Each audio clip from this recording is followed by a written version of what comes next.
Oke, bismillahirrahmanirrahim. Assalamualaikum warahmatullahi wabarakatuh. Terima kasih saudara-saudara yang sudah mengikuti mata kuliah perencanaan dari awal hingga pertemuan hari ini. Minggu yang lalu kita tidak bisa melaksanakan perkuliahan karena libur Natal. Minggu ini juga ternyata kita ada libur lagi. Kita masih menyisakan satu materi terkait dengan materi perencanaan, yaitu aplikasi perencanaan dalam RAKS ya. Uh, Sebelumnya perlu saya jelaskan, di dunia pendidikan atau dalam konteks pendidikan itu ada dua jenis dokumen rencana ya. Yang pertama disebutnya RAKS, yaitu dokumen rencana 1 tahunan. RKS itu kepanjangan dari Rencana Anggaran Kegiatan Sekolah. Kemudian yang kedua, dokumen perencanaan yang kedua disebut RKS atau Rencana Kegiatan Sekolah. Nah, dokumen RKS itu berlaku selama 4 tahun. Jadi setiap 4 tahun sekali kepala sekolah harus menyusun RKS, lalu yang tiap tahun RKAS. Baik, kita lanjutkan. Yang pertama, perencanaan itu tidak terlepas atau perencanaan pendidikan tidak terlepas dari Undang-Undang Sistem Perencanaan Nasional nomor 25 tahun 2004 tentang Sistem Perencanaan Pembangunan Nasional. Di mana perencanaan dimaknai sebagai suatu proses untuk menentukan tindakan masa depan yang tepat melalui urutan pilihan dengan memperhitungkan sumber daya yang tersedia. Jadi dalam konteks ini hampir mirip ya dengan pembahasan awal kita terkait dengan perencanaan sebagai suatu tindakan, sejumlah alternatif yang dipilih. Nah, itu ya.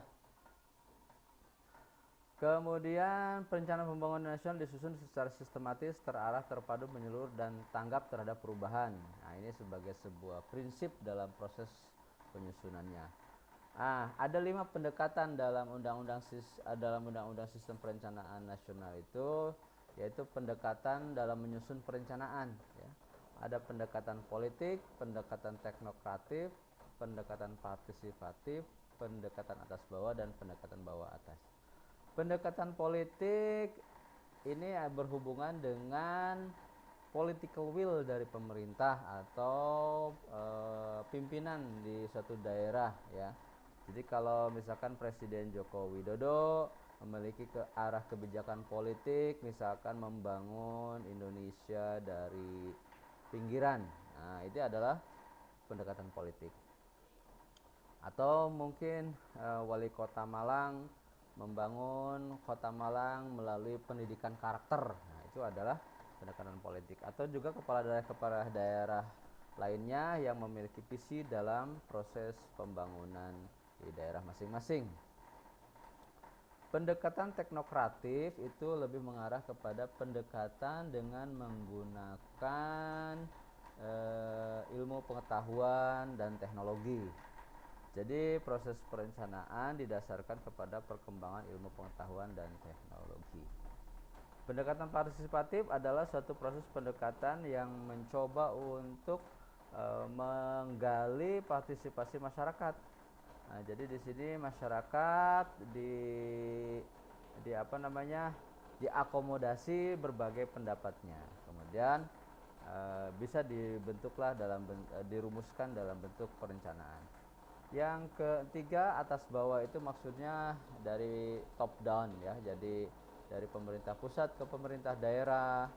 Nah, kalau yang bawah atas berarti perencanaan yang dilakukan berdasarkan aspirasi masyarakat bawah, kemudian dirumuskan sebuah dokumen rencana. Nah, kita sekarang masuk ke program kerja sekolah. Kenapa sekolah harus menyusun dokumen rencana? Karena di sini sekolah harus memiliki program kerja. Program kerja yang dimaksud merupakan informasi tentang rencana strategi sekolah yang akan dilaksanakan dalam waktu 1 tahun pelajaran ke depan. Jadi sekolah ini mau ngapain gitu kan. Makanya kita mempelajari proses pembuatan RKS Jadi tujuannya untuk mengetahui sekolah ini dalam 1 tahun ke depan akan melaksanakan program apa saja. Itu ya.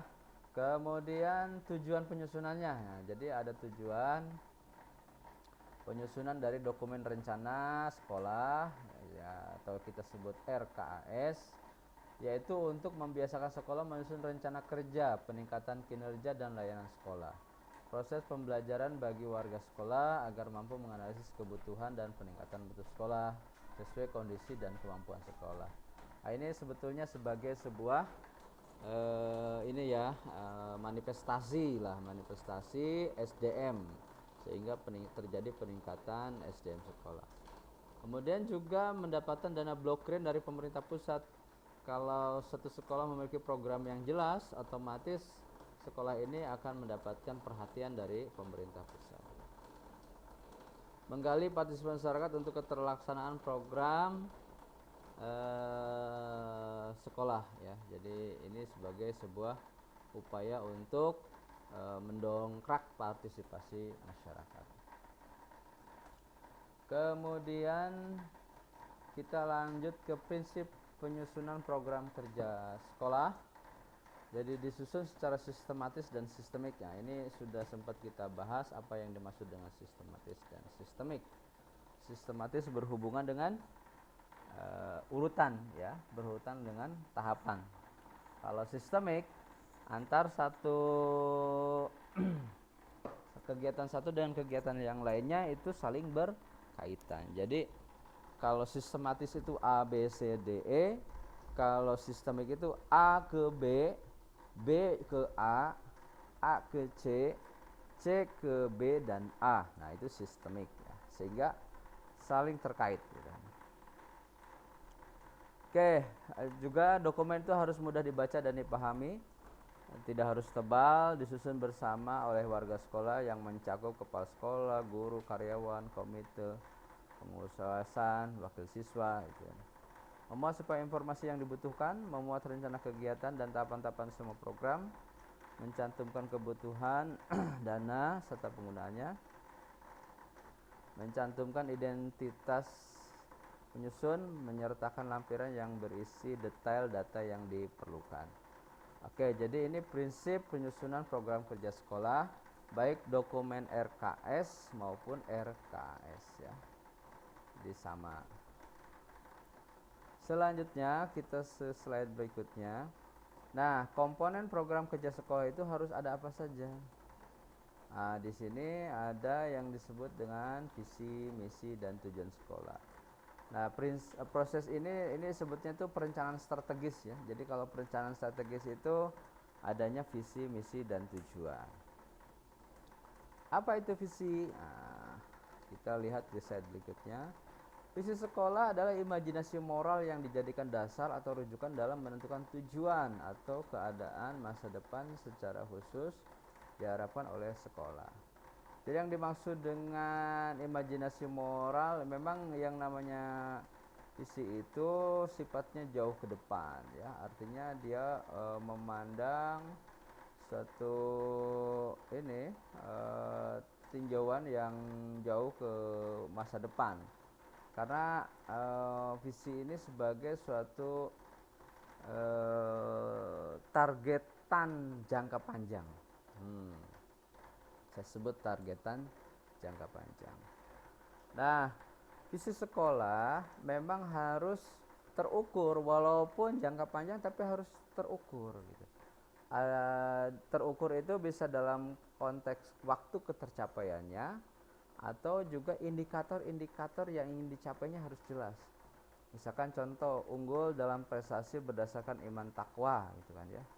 Udah aja prestasi berdasarkan iman takwa. Nanti tapi ini juga agak sulit nih, iman takwa itu.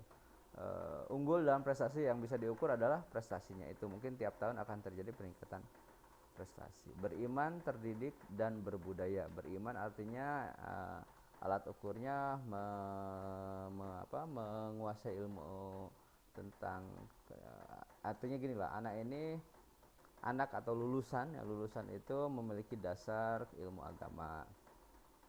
Terdidik artinya perilakunya sesuai dengan kaidah-kaidah masyarakat. Kemudian berbudaya juga memahami aspek budaya. Jadi output dari sekolah ini atau lulusan sekolah itu memiliki karakter beriman, terdidik, dan berbudaya. Nah, jadi memang kalimat dalam visi itu tidak perlu banyak-banyak atau tidak perlu panjang ya, yang penting mudah untuk dipahami.